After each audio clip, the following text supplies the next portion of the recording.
November 4, 1979. Hundreds of Iranian students scale the walls of the American embassy in Tehran. Inside, roughly 66 Americans are seized. 13 would be released within weeks, but 52 would remain trapped for the long haul. The Marines on duty stood down under restrictive rules of engagement, shaped by political orders to avoid a shootout that could spiral. Declassified cables now confirm they were explicitly instructed to limit the use of lethal force. Why had advance warnings been overlooked? Why was the embassy so exposed despite months of violent demonstrations nearby? With newly released testimony in 2025 and declassified files, this documentary follows those 444 days through the military failures, covert rescues, and diplomatic maneuvers that defined the crisis. It all began on what seemed like an ordinary Sunday morning in Tehran. The shock of November 1979. The embassy takeover in November 1979 struck Washington with the force of a political earthquake. In Tehran, a crowd of students massed at the high walls of the American compound, ropes and banners in hand. They climbed over the perimeter, forced gates, and quickly overwhelmed the security presence. Within minutes, the embassy grounds were no longer American territory in practice, but Iranian revolutionary space. Inside, the small contingent of US Marines did not follow the defense procedures they had drilled repeatedly. Their weapons remained secured, ammunition never distributed. The personnel had been reduced in size since the revolution, cut down from the large Cold War-era embassy staff to only dozens remaining on station. What might once have been defended by layers of diplomatic and intelligence resources was now left with only a skeleton team. Even as hundreds of demonstrators pushed into the compound, there was no armed resistance. For years, historians debated why no defense was mounted at all. Some assumed the Marines had underestimated the students. Others suspected hesitation over escalation. Declassified logs and diplomatic cables now show a more concrete picture. The embassy had asked for clarification on its rules of engagement. Washington's response emphasized restraint, pressing that no lethal force should be used against demonstrators under any circumstances. The rationale was clear. Gunfire could provoke outright bloodshed, turning a student demonstration into an international massacre. Yet the effect was paralysis. On the ground, orders and caution merged until resistance seemed impossible. The results were captured in media images that circled the globe. On live broadcasts, Americans saw blindfolded diplomats marched at gunpoint, hands bound or covered in heavy cloth sacks. Work offices were ripped apart, classified files seized, and documents scattered on embassy floors. US officials, meanwhile, struggled even to agree on the language of response. Was this just a protest, or had it crossed into an act of war? Photographs in nearly every newspaper and video replayed on evening broadcasts defined the answer in public opinion long before any internal decision was made. For many watching, the United States looked passive and defenseless. Beyond the television screens, Tehran itself was fractured. The revolutionary government was only beginning to solidify its structure, and its coalition contained fault lines. Clerical loyalists to Ayatollah Khomeini mingled uneasily with Marxist and secular revolutionaries who had toppled the Shah months earlier. Each faction saw in the embassy seizure not just a symbolic blow against American influence, but a chance to claim revolutionary legitimacy. Whoever could position themselves as the true enemy of the United States would earn both prestige and control of the narrative at home. The students had delivered a prize every group wanted to claim. American military and diplomatic records make clear that warnings of the embassy's vulnerability existed. Demonstrations outside the compound had grown bolder in the weeks before the breach, and embassy staff had filed reports about the increased danger. Iranian authorities had pledged protection, but sent little more than token police support. Higher-level officials, however, judged the risk manageable, dismissing the students as angry but transient. The Shah's exile was thought to have pulled the strongest fuel from the movement. In Washington, few believed a large-scale breach would be attempted, let alone succeed. That miscalculation quickly became obvious. Once the gates broke, American lives became bargaining chips. Hostages were separated, interrogated, and locked in improvised holding rooms. In propaganda flyers and local broadcasts, they were shown as defeated symbols of imperial arrogance. For the students, parading them through the compound and out onto the streets proved that revolutionary fervor could humble a superpower. Inside Iran, the capture simultaneously humiliated Washington and forced rival factions to take sides on who controlled the meaning of this victory. Television amplified that humiliation. Night after night, the same images played across continents. Chants, flags, and celebratory banners contrasted with the silence from cautious US press conferences. The domestic impact inside the United States was immediate. Viewers demanded a decisive response, but officials faced a dangerous dilemma. A military rescue or retaliation risked plunging the country into open war with a government still unsteady in its own revolution. Waiting looked like weakness, yet intervention carried the chance of disaster. Inside Iran, the fissures widened. University groups proclaimed that they had struck at the heart of imperial interference. Leftist elements worried that Islamists would monopolize the political credit, sidelining their own role in the revolution. Some secular leaders objected that seizing an embassy endangered recognition for a state not yet fully formed. But none of these voices carried the same weight once Ayatollah Khomeini himself gave signals of support. The debate over legitimacy shifted as soon as the students could present themselves as acting under a larger spiritual and political mandate. At the same time, decisions over the hostages' fates highlighted the political complexity. Within weeks, 13 captives, women and African American staff, were released, presented as a rhetorical gesture that Iran was not at war with oppressed groups, but with US policy itself. This move showed a calculating side to the crisis. It wasn't indiscriminate rage. It was an attempt to frame the event as principled resistance. The hostages who remained became stage props for both revolutionary competition inside Iran and rising anger inside the United States. The shock in Washington deepened when Khomeini praised the student action outright, calling it a second revolution. That phrase anchored the event as more than protest. It elevated the embassy seizure into a defining moment of the new republic, recasting young occupiers and their blindfolded captives into symbols of legitimacy for the Islamic State. In the eyes of its leadership, Iran had framed itself not as vulnerable after overthrowing a monarch, but as assertive enough to defy the United States openly. The fusion of youthful activism, clerical approval, and international spectacle made the crisis far more formidable than an isolated act of violence. For the hostages themselves, the reality was harsh detention, long interrogations, and uncertain survival. For policymakers in Washington and factions in Tehran, their imprisonment was ammunition in a broader contest over the shape of Iran's future. Every blindfolded march through the cameras or staged statement from the compound spoke to audiences far beyond the walls of the embassy. What began as the forcible entry of students into a lightly defended compound evolved almost instantly into a power struggle that stretched beyond Tehran's streets. Exposed vulnerabilities in American decision-making, internal fractures inside Iran, and global broadcasts magnified the shock of November 1979 into an enduring crisis. With Khomeini's endorsement, the hostage seizure was no longer a rogue protest, but political theater with state backing. This raised the deeper question that haunted leaders on both sides, not simply how the takeover had happened, but why Iran's highest authority had chosen to embrace it rather than shut it down. Khomeini's calculated embrace.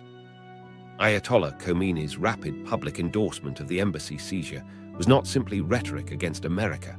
It was a calculated maneuver to anchor his own dominance at a volatile moment. By calling the takeover a second revolution, he transformed an unauthorized student operation into a sanctioned act of national defiance. This framing allowed him to present the crisis as religiously ordained, directed by his leadership, and inseparable from the survival of the revolution itself. In doing so, Khomeini found both a way to consolidate authority and a means to diminish rival factions that had also laid claim to Iran's revolutionary identity. The timing of his embrace mattered. In late 1979, Iran's political order was still unsettled. Clerics loyal to Khomeini shared the stage uneasily with Marxist movements, secular liberals, and former allies of the revolutionary coalition. Each faction claimed to represent the true direction of post-Shah Iran. Anti-Americanism had become the currency of revolutionary legitimacy, and Khomeini recognized that whichever group controlled that narrative would gain decisive momentum. The left had long styled itself the vanguard of anti-imperialist struggle, portraying American ties to the Shah as proof of foreign exploitation. If the embassy seizure was left outside clerical control, it might have propelled Marxist factions to greater influence. Instead, Khomeini publicly reframed the embassy assault as a divine confrontation, not the work of students acting autonomously. By endorsing their actions, he pulled the political meaning of the takeover inside the orbit of his leadership. Hostages were no longer simply captured Americans. They became symbols of national purification under Islamic guidance. This interpretation closed the space for leftists and liberals to claim the event as their own. The anti-American energy in the streets, which might otherwise have surged toward competing groups, now flowed directly into the clerical faction's advantage. Documents from clerical councils, declassified in recent years, make clear that this was not a passive response. Advisors warned Khomeini that the credibility of Marxist groups among students was rising, thanks to their readiness for confrontation. If silence or suppression followed the embassy breach, leftists would seize the mantle of true revolutionary courage. One memorandum even noted that hesitation could render the clerics suspect, timid in the face of a defining struggle. Khomeini's decision to embrace the takeover directly undercut this danger. The students became followers of the Imam in official discourse, retroactively recast as loyal to his authority rather than independent actors. The immediate political payoff was substantial. Liberal figures who urged moderation or urged a quick end to the hostage ordeal, such as Foreign Minister Sader Gopzadeh, found themselves discredited. Gopzadeh's attempts to negotiate exposed him to charges of weakness, and his political base quickly eroded. In later years, he would fall entirely from favor, his career demolished in part because Khomeini's endorsement left no room for conciliatory approaches.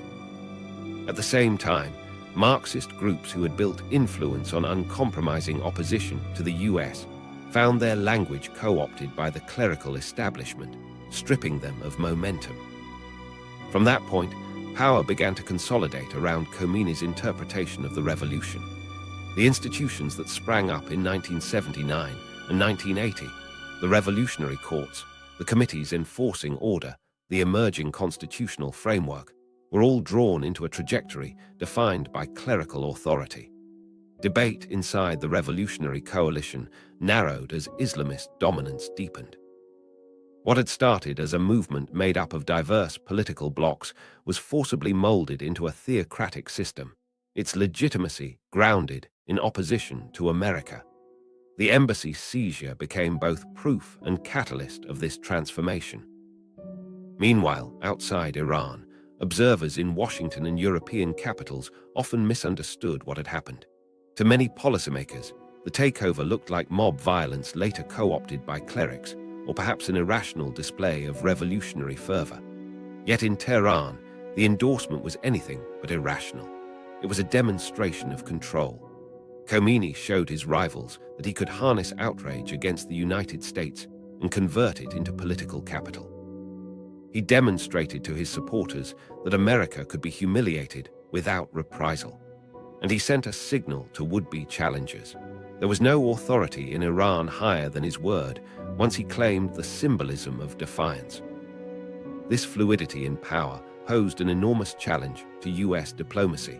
American policymakers struggled to identify who, if anyone, held authority to negotiate. Were the students making decisions on their own? Did moderate officials have any influence? Or was Khomeini himself directing the crisis from beyond direct contact? The pattern soon became obvious. No official carried authority above his unless he allowed it. Emissaries might indicate compromise, only for Khomeini to nullify those hints publicly. By design, decentralized actors remained powerless to conclude the crisis, ensuring that its meaning and control could never drift far from him. This made the hostage crisis more than a matter of bargaining. It redefined the character of the new republic. By presenting defiance of the US as an act of religious duty, Khomeini hardened the ideological divide between clerical Islamism and all rival traditions. Leftists who had once envisioned a socialist revolution were marginalized. Liberals who favored a parliamentary democracy were dismissed as faint-hearted. Moderation itself was portrayed as betrayal. The unity around anti-American rhetoric fused resistance with loyalty to the supreme leader, weaving legitimacy into a structure that excluded compromise. The hostages thus became involuntary participants in Iran's internal consolidation. Blindfolded, bound, and paraded, they functioned less as bargaining chips than as live displays of revolutionary strength. Images broadcast on Iranian and global media carried two messages simultaneously: that Iran could confront the United States directly, and that the confrontation proved the authority of the clerical system. A foreign policy crisis for Washington was in Tehran, a domestic power struggle carried to its conclusion. For the Carter administration, the misreading of Khomeini's motives proved devastating. American officials assumed political pressure inside Iran would drive leaders to resolve the standoff quickly. Instead, every additional week of captivity cemented Khomeini's dominance further.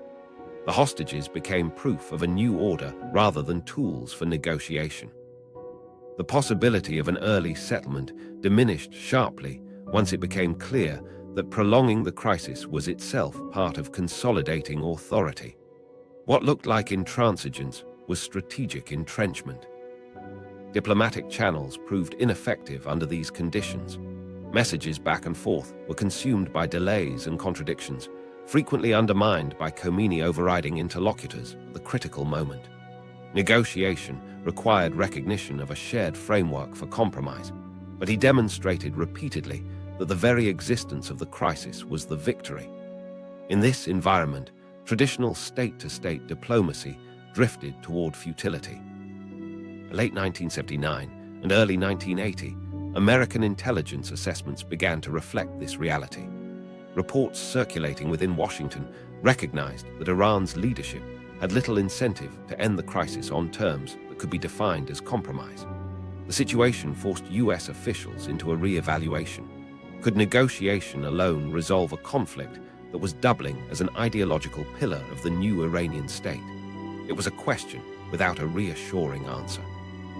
Khomeini's embrace of the students. Action was therefore not a passing show of solidarity, but a deliberate turning point. It reshaped both Iran's political foundation and America's strategic dilemma. For Tehran, it confirmed the clerical monopoly over revolutionary ideals. For Washington, it closed off familiar avenues of engagement and left a vacuum where reliable negotiation should have been. The crisis was no longer just bilateral friction. It was a wider confrontation unfolding on international stages. The next phase would reveal whether outside powers and global institutions had any real leverage against this new order. A world watching powerlessly. The hostage ordeal was never confined to Iran and the United States alone. Very quickly, it became a test for the international system itself, one that the world watched unfold but seemed powerless to influence. All eyes turned to the United Nations, where Secretary General Kurt Waldheim pressed to open dialogue in hopes that his position might unlock an early solution. The UN presented itself as the one body able to stand above ideological battles, but in practice, its influence proved hollow. When Waldheim traveled to Tehran in early January 1980, the atmosphere reflected none of the neutrality international diplomacy requires. Crowds gathered along the streets during his visit, some waving banners in support of the students, others denouncing the UN as a puppet of foreign powers. The reception itself revealed that outside authority held no sway. More tellingly, Waldheim never even secured an audience with Ayatollah Khomeini, nor did he gain access to the hostages whose fate he hoped to address. By the time he left Tehran, empty-handed, it was evident that the United Nations carried no authority capable of penetrating Iran's revolutionary posture. Western envoys who followed faced similar hostility.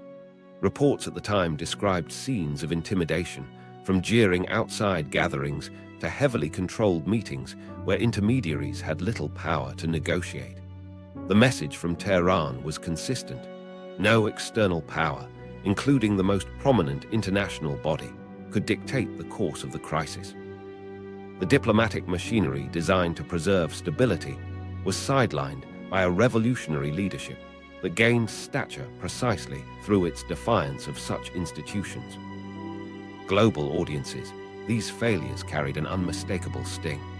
Footage of UN representatives brushed aside and diplomatic visits ending in stalemate showed that the world's foremost forum had no reach in Tehran. The sense of impotence spread beyond the organization itself, touching European governments that attempted parallel outreach. Early commissions and quiet intermediaries met the same result. No access to the hostages, no leverage with Khomeini, and no shift in Iran's determination. Each attempt ended with public visibility, but no progress behind closed doors, reinforcing the view that the hostages were not chips for trade, but instruments in Iran's domestic transformation. Tehran, meanwhile, was eager to turn this standoff into spectacle. The students holding the embassy did not hide their captives, they displayed them. In publicized forums, they staged accusatory sessions against American imperialism, producing embassy documents as supposed evidence of espionage. These presentations were filmed and circulated to international audiences. However contested the authenticity of the documents might have been, the imagery carried its own power. To skeptical viewers abroad, especially in societies already critical of US foreign policy, Iran positioned itself as the nation that had finally exposed the world's most powerful government as meddling and vulnerable. Conditions inside for the hostages worsened even as television screens filled with these propaganda sessions. The Americans were frequently shifted from one building to another, often in the dead of night, a practice that disoriented them and frustrated any outside attempt at locating them. Former offices became cramped holding cells. Blinds and chains grew more common. The International Red Cross signaled interest in humanitarian inspections, but was denied. Officially, Iran insisted there was no need for foreign oversight. In reality, authorities feared that international monitors might identify hostages, locations, or confirm the conditions they were held under. The refusal sent a stark diplomatic message.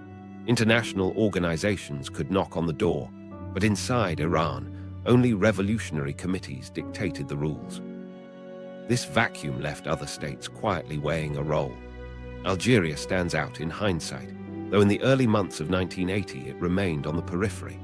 With its own experience of anti-colonial struggle, Algeria held credibility across the Muslim world and carried none of the baggage of Western powers in the Middle East.